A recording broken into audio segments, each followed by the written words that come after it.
Dalam bermasyarakat dan bernegara, tentu saja ada banyak hal yang bersinggungan dengan negara lain.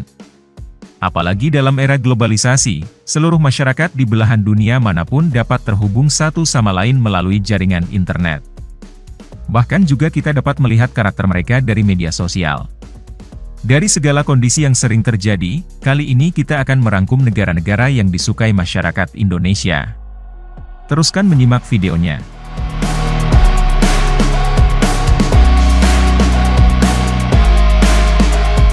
Yang pertama adalah Filipina. Negara kepulauan terbesar kedua di Asia Tenggara ini merupakan negara yang mendapatkan stigma positif dari masyarakat Indonesia. Hubungan erat Indonesia dan Filipina sudah terjalin sejak zaman Bung Karno. Kedua negara dapat memegang komitmen kuat dan tidak berkhianat dalam proses pembentukan negara. Hal inilah yang menjadikan pondasi kokoh hubungan kedua negara. Filipina hampir tidak pernah membangkang pada Indonesia. Bahkan, Indonesia sudah dianggap seperti kakak besar bagi Filipina. Hubungan kedua negara pun dalam hal ekonomi cukup kuat. Terbukti dengan Indonesia, yang menjadi negara kedua sebagai pemasok kebutuhan dari luar negeri Filipina setelah China. Hubungan masyarakatnya pun antar negara hingga sekarang selalu saling respect. Serta tidak jarang, apa yang menjadi trending di masyarakat Indonesia, akan cepat menjamur di Filipina.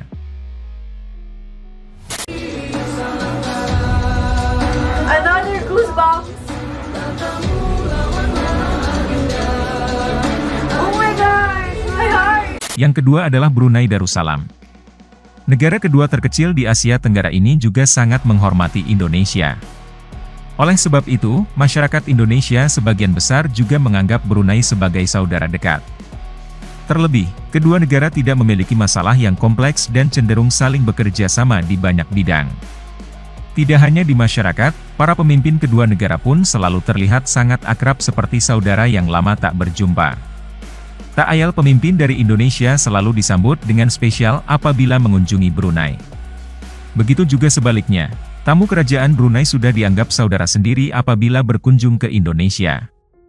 Hal ini pun semakin meyakinkan masyarakat bahwa Brunei Darussalam adalah saudara yang selalu tulus dan bersikap baik pada Indonesia. Sehingga setiap pertemuan akan memperlebar senyuman kedua negara.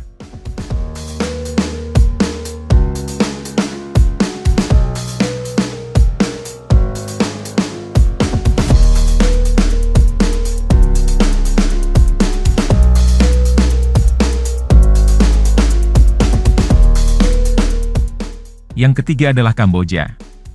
Negara Kamboja adalah negara yang masyarakatnya mayoritas menganut agama Buddha. Berbeda jauh dengan masyarakat Indonesia yang beragama Muslim.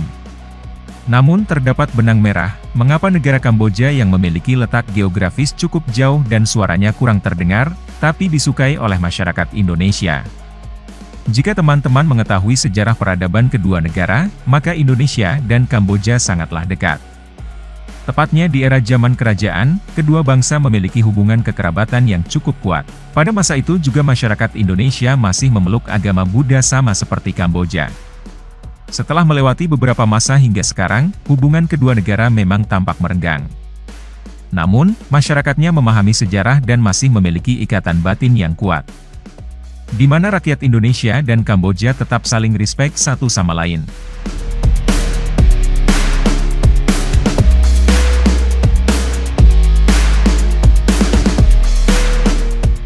Yang keempat adalah Jepang.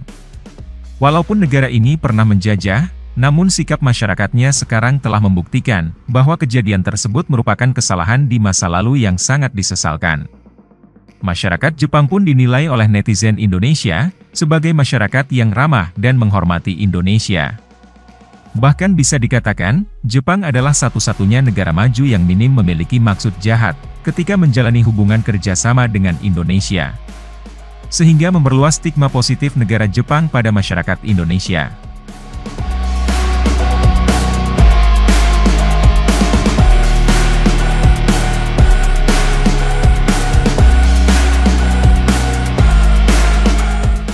Yang kelima adalah Korea Utara.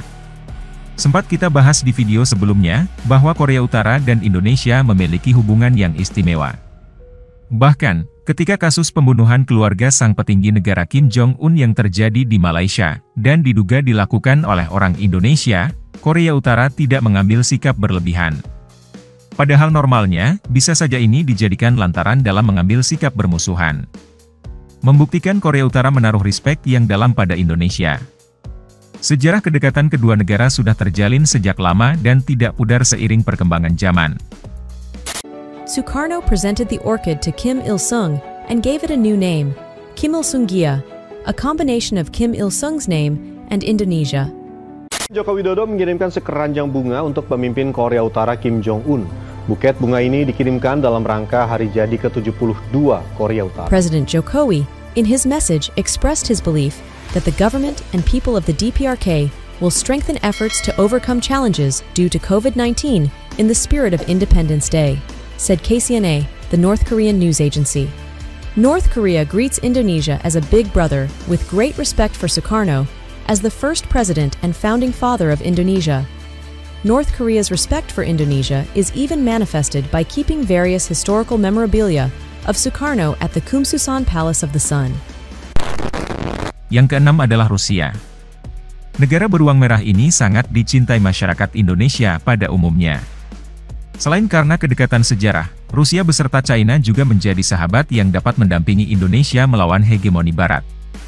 Bisa dibayangkan seandainya dunia tanpa Rusia dan China. Indonesia pasti akan keteteran dalam melawan intervensi dari negara Eropa Amerika. Selain itu, Rusia juga senantiasa selalu ingin bersahabat dengan Indonesia. Menguatkan kebijakan Indonesia saat membela diri di forum internasional, dengan cara mendukung dan siap membela. Suara dari Rusia sangat berpengaruh di forum internasional, karena Rusia salah satu negara yang memiliki hak veto dalam forum Perserikatan Bangsa-Bangsa. Sehingga dengan adanya Rusia serta China, akan meningkatkan kepercayaan diri Indonesia dalam mengambil keputusan. Hal ini pun disadari masyarakat Indonesia, dan semakin menaruh respek pada negara beruang merah tersebut.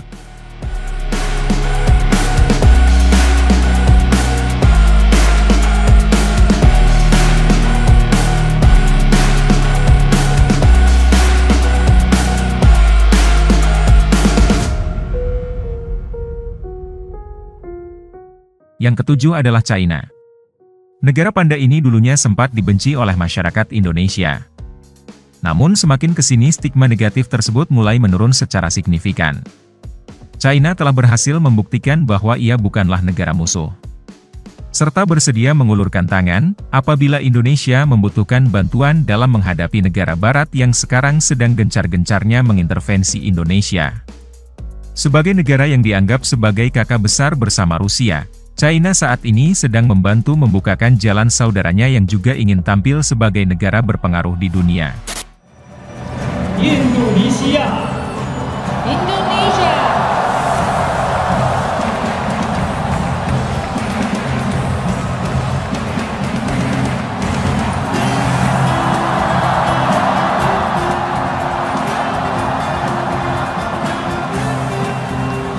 Bisa dibilang, Indonesia adalah mitra penting yang dapat diandalkan China dan Rusia untuk menjadi negara besar di masa depan.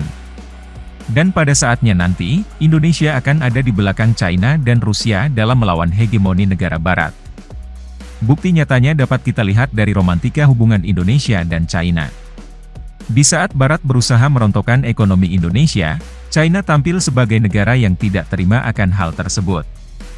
China berusaha mengimbangi ketidakberpihakan investasi Barat terhadap Indonesia, sehingga Indonesia saat ini masih memiliki secerca harapan untuk lebih maju tanpa negara-negara Barat. Langkah yang diambil Indonesia memang sangat berani dan cukup beresiko. Namun jika ingin menjadi negara besar, Indonesia sejatinya memang harus melepaskan belenggu dari Barat dan berusaha keras mencari alternatif lain yang lebih masuk akal. Bekerja sama dengan Barat memang cukup santai, tapi minusnya Indonesia terus ditekan untuk tidak lebih maju seakan berjalan di tempat. Dan bekerja sama dengan China dan Rusia memang sangat berat di awal. Namun Indonesia jadi memiliki kesempatan berjuang untuk menjadi negara lebih besar dan terhormat.